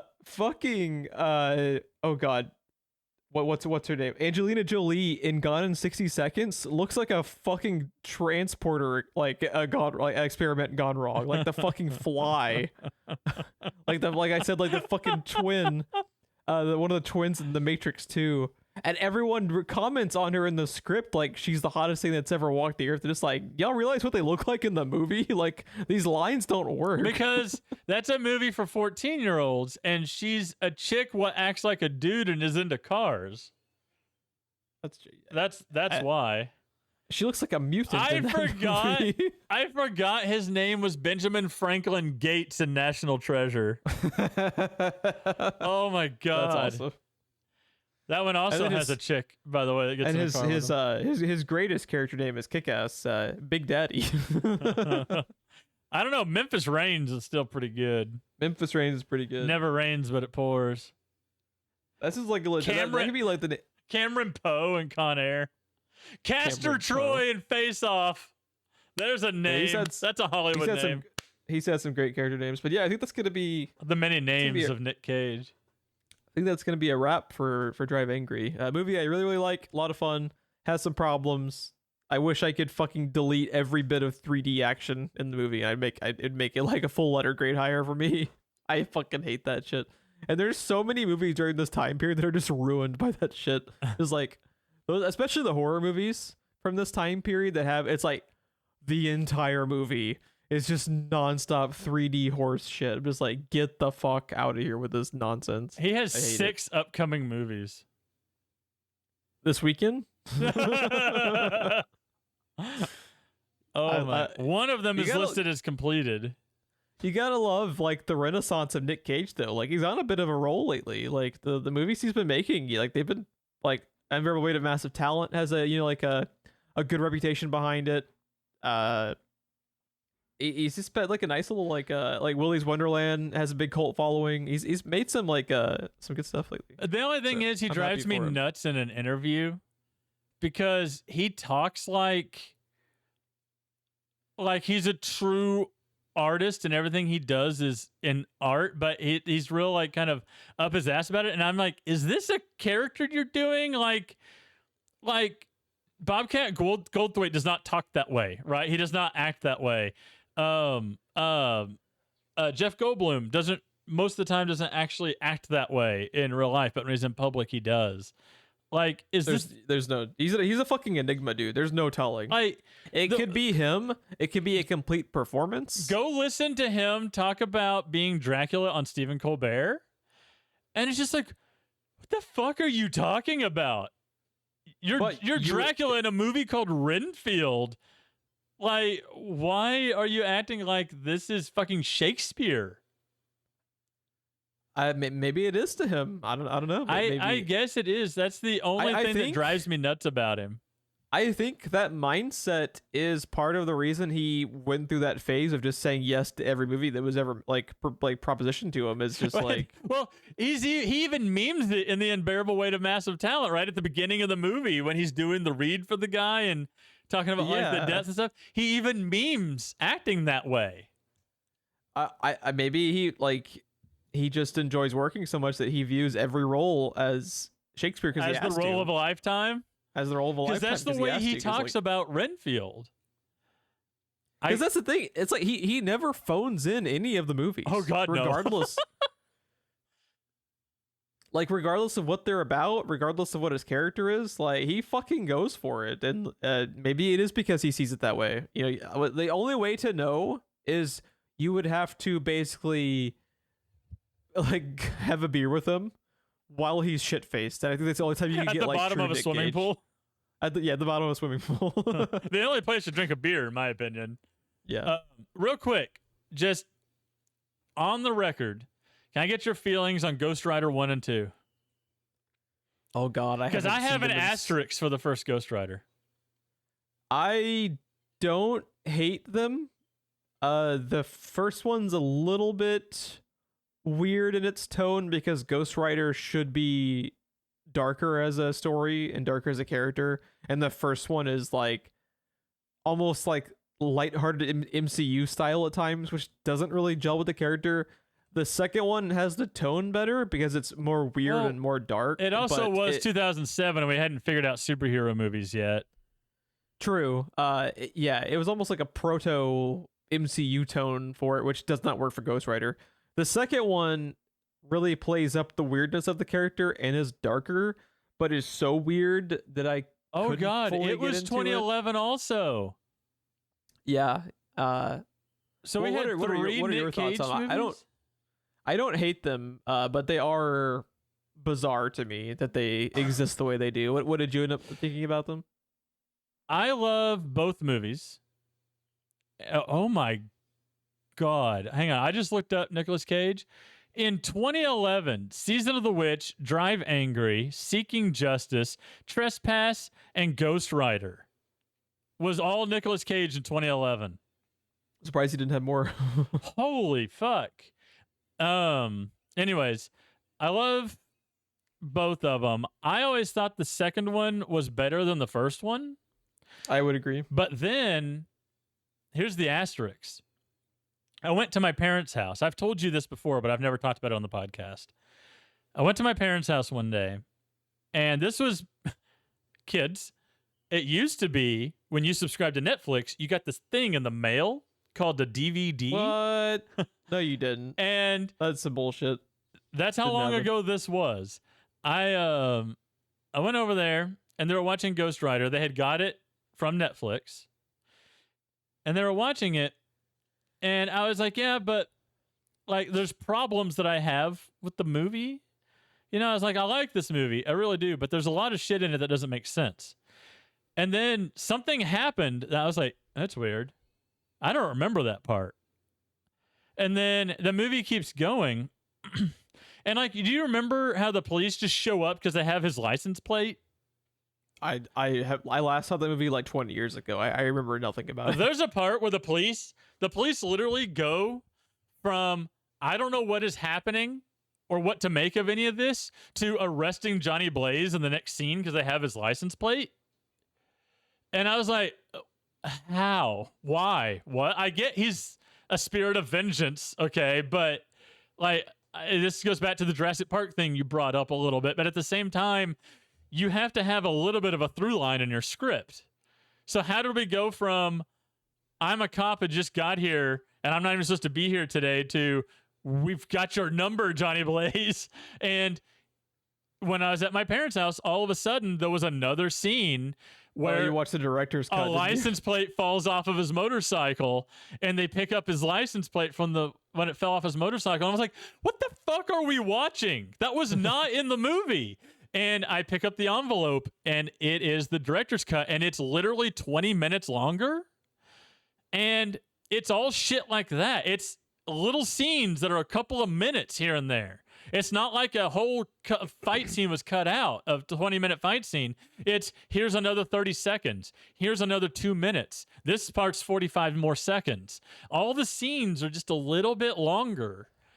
And overall, the movie is 20 minutes longer. It is a night and day different movie. And I fucking love that first Ghost Rider movie on the director's cut. You know what's funny is it's the same director as the Ben Affleck Daredevil movie. And the Daredevil movie that he made also has a director's cut that also has the same types of scenes that were cut out. Really? Of, like the connective tissue of the movie was all cut out.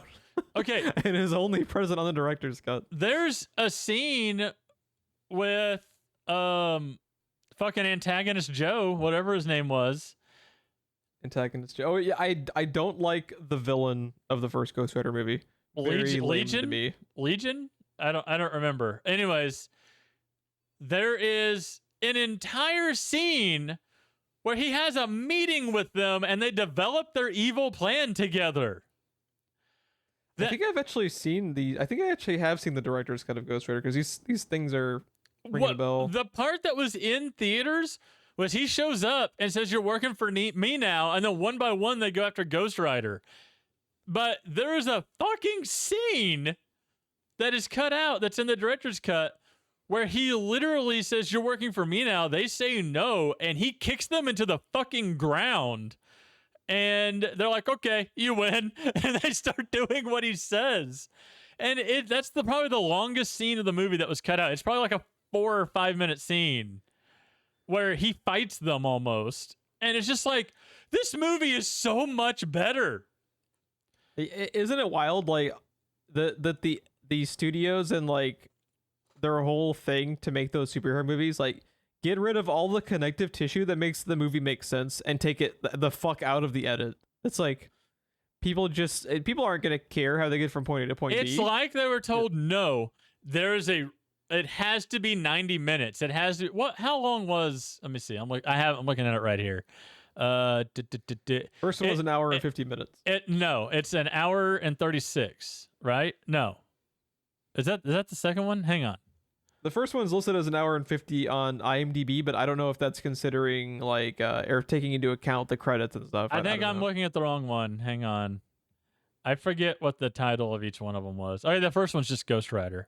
Yeah, it's an hour and 50 minutes. It's like they were told, no, it cannot be more than 2 hours. It cannot be 2 hours. And they just cut out everything they thought they could get away with cutting out. It's really weird. I don't understand that mindset. Like, you need to make your movie work as a movie. Yeah. Even if it's a superhero movie in 2007 or whatever. You need to make your movie make fucking sense, because it's really jarring to the audience if they don't understand what the characters are doing, how they got here. You know, it's dumb. Yeah, it doesn't make any sense to me at all. But yeah, if we ever talk about that movie on this show, it's gonna be the director's cut, because no one has watched it, and they all talk about what an awful movie it is. And I liked it, but had a lot of problems with it.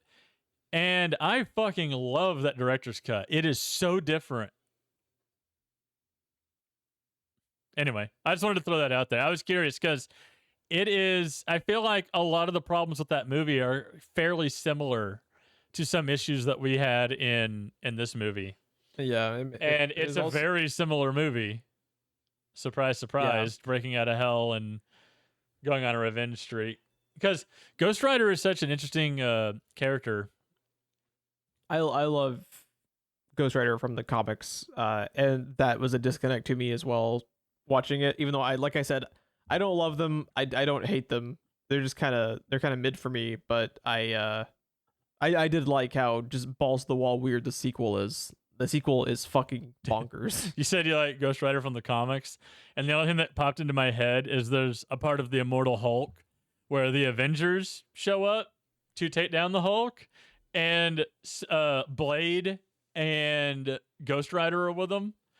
And Ghost Rider is like one of the first ones out of the fight. Yeah. he just gets completely pummeled, and he just ends up being a skull on the ground. Like no fire, no nothing. It's the skull. He just wraps him up in a chain, and Hulk pulls him to him with the chain, and that's the end. Like, that's awesome. Like, because he's supernatural, he eventually regenerates and wakes up. But that fight is over as soon as it starts. Oh, yeah. It's amazing. Yeah. And he literally just throws Blade to fucking orbit. It's amazing. That's awesome. Anyways. All right. Yeah, so I will announce the next movie here in a second. But if you would like to follow the show more, and why we're wouldn't on Twitter. You? Exactly. We are on Twitter at SPR Filmcast. If you had, like we talked about earlier, a question or prompt that you'd like discussed by Ron and myself on the show, you can email us. screenplayrewind@gmail.com. If the Gmail actually works. Oh, God. Who the fuck knows? We'll find out eventually, I guess. And who knows how long Twitter is going to live, so there may be no way to contact us. Yeah, there may soon. be no way to contact us. A message in a bottle? I don't know if I can just figure out something. Maybe I'll make a Blue Sky. What's the other one that people are using now that also sucks because they hate it? Like, people keep making like accounts on these other Twitter-like things and just complaining about them as well. Like they all fucking suck. Apparently, I don't even. Have you seen Threads yet? Yeah, that's the Instagram one, right? Yeah, and it's literally just Twitter. It's literally just Twitter, but linked to your Instagram. It like they didn't even bother to make it look different. It just looks identical. Did you see that Onion post on Twitter? I did not. That Elon Musk sues what's fucking Facebook's name? Zuckerberg. Yes, that Elon Musk sues Zuckerberg for being better at ripping off somebody's idea than him. Yeah. I did see that. Yeah, that was fucking genius. So funny. That was genius. I can't think of Zuckerberg without thinking about the suntan lotion when he was in whiteface. Yeah. Oh, man.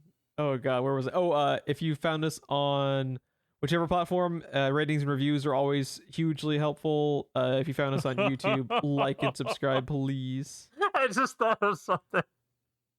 Didn't Jesse Eisenberg play Zuckerberg? He did, yeah. And then he played Lex Luthor Jr. Are they the same character?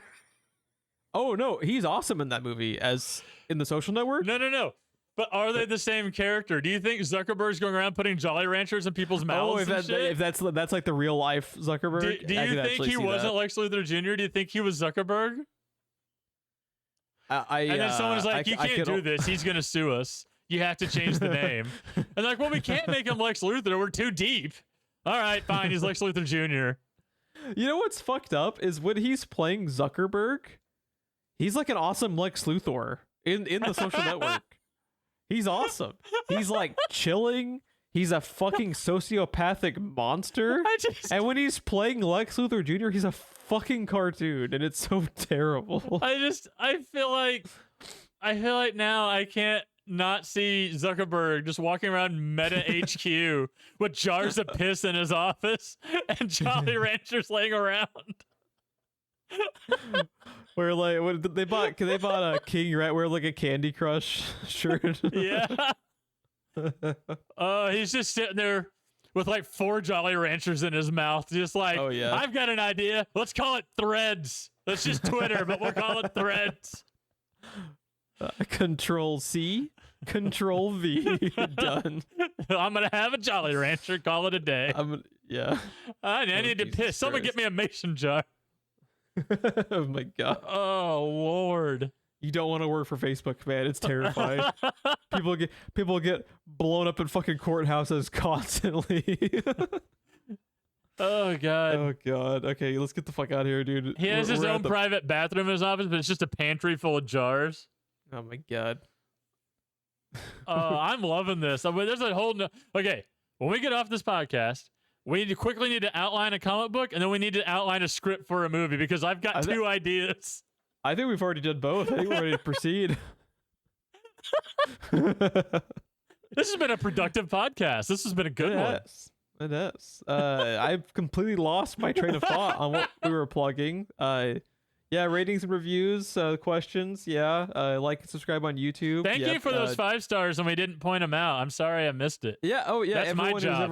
That's one of my 2 jobs on this podcast. Yeah, everyone who's ever taken the time to leave a rating review, really appreciate it. Always helps us out. Share us out to your friends. That's just about it. Yeah.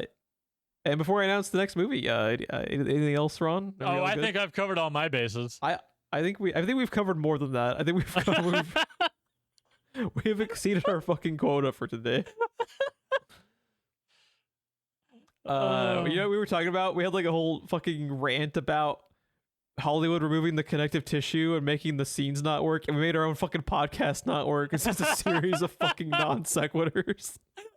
It was like a whole bit with Zuckerberg being Lex Luthor Jr.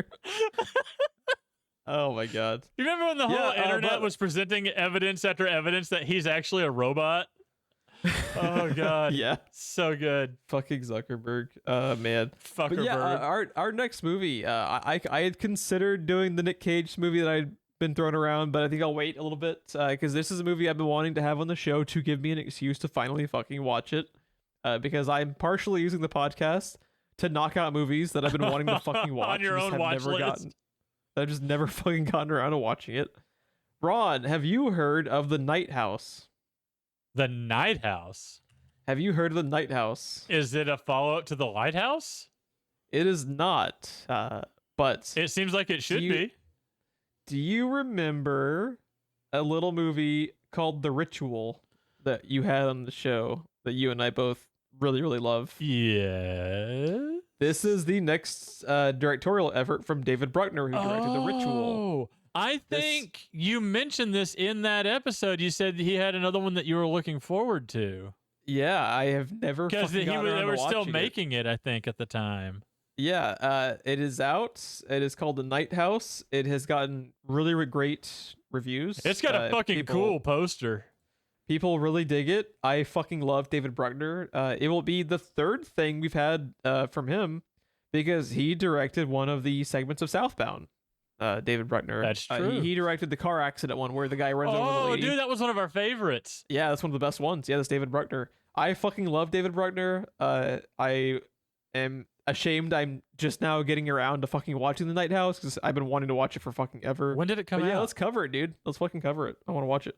It's available for rent on The Usual Suspects. I think it's like your Amazons or YouTubes and whatnot. I don't think it's available to rent on Apple, but it is on Amazon and YouTube for the usual price points. I think it's only available for purchase on Apple, but yeah, we can rent it on other places. But Okay. yeah, I am excited to check it out finally. So I like how you're just marking off your own list. I respect it. Dude. I respect it. You gotta do what you gotta do, and I'm terrible about fucking watching shit that I need to watch. By that token, then I need to start a video game podcast because I got quite the backlog there. Dude, the backlog of podcasts, of comics, of novels, TV shows, movies, video games, it's insane. There's too much. People need to calm the fuck down, dude. There's too much content. There's too much good shit to watch. There is way too much content. It's fucking nuts. But yeah, I'm excited to check it out. Yeah. I think that's gonna be a wrap. So you got your next Nick Cage thing planned? Are you just gonna? Is that just your thing now? Is just every week that Ron picks? It's just a Nick Cage I'm just gonna keep surprising you again and again. That is weird. I just verified. You were absolutely correct. It is only available for purchase on Apple, not for rent, but it is available to rent in other places. Yeah, makes no sense to me, but like, what can you do? I don't understand. That is very strange. You can get it for 4K at all the usual suspects for $3.99 rental, but it's $15 to buy an Apple, no option to rent. Yeah, no option to rent. I don't know why. Huh. I don't know why. I don't know if I've ever ran into that before. Yeah, it's a bit bizarre. I did like a double take when looking at Just Watch earlier. I was like, because I checked it ahead of time. I was like, wait, what the fuck? Why wasn't it available to run on Apple? It's like, sure enough, it's fucking weird. I don't know. Yeah, that is weird. But yeah, I'm just my plan is to slowly evolve this podcast into nothing but Nick Cage movies. Nothing with Nick Cage. Yeah, so every week we're gonna cover Ghost Rider every episode for a year. I would do it if it's the director's cut. I would do a podcast where we compare the two. I would for a year just reviewing the two of them. Yeah, because I feel like you could get 50 episodes out of that. We could do a special episode over the Daredevil director's cut versus the original. What are your thoughts on, just real quickly, fucking bonkers ass Colin Farrell as Bullseye in Daredevil? I always kind of liked crazy Colin Farrell Bullseye, even though it makes no fucking sense. Everyone hates it. I don't have any other exposure to that character, so I thought it was fine. I liked him. I like Colin Farrell. I liked him as that character. I like what he did. Yeah, it's nuts. Like it's not exactly the same as the comic version, but it's Colin Farrell fucking going full Nick Cage mode. If you mellow him out, isn't he just Deadshot? A little bit, yeah. See, I can go watch something with Deadshot in it, or read something with Deadshot in it. Give me fucking bonkers if you're gonna rip him off. Yeah, like Colin Farrell going full Nick Cage, swinging for the fucking fences. Like, I'm all about it. That's one of my favorite facts about Thanos. Is the guy that designed him talked about how he literally took the design from Darkseid, but he kept changing it, right? So the teacher wouldn't, see that he copied someone else's homework. And his boss walks past him, stops, comes back, looks over his shoulder and goes, No. If you're going to rip off a character, just rip off the fucking character, and walked off. So he went and redesigned him where he's just fucking Darkseid in gold armor. Yep. There you have it. And everything is balanced as all things should be. And that is and that is literally straight from the guy that designed for the first time Thanos on paper. Isn't that funny? Yeah, it's pretty great. How funny it is too that like Thanos ended up, even though he's the Threads to Twitter ripoff, he's the one that became the like super famous movie version that everyone will always remember now because of the MCU. And Darkseid will never fucking happen because they can't get their shit together. I know that we have to get out of here, but just real quick, I feel like a lot of that has to do with not just the success of the MCU, but the brilliant idea to make Thanos the protagonist in Infinity War and the Avengers the antagonist? Because it's pretty legit. That movie is about Thanos. That movie stars Thanos. It's pretty legit. It's great writing. It's such a great move. And then your quote unquote hero of the movie wins at the end, right? So it turns that whole superhero genre on its head just by making the villain the fucking lead and having him win at the end. It's so good. It's actually ingenious. Like we didn't deserve those movies at all. We didn't listen. But yeah, I'm literally about to die because I'm sick, and we've been talking about literally everything for 2 hours. I gotta go. Everybody have a good night. Goodbye.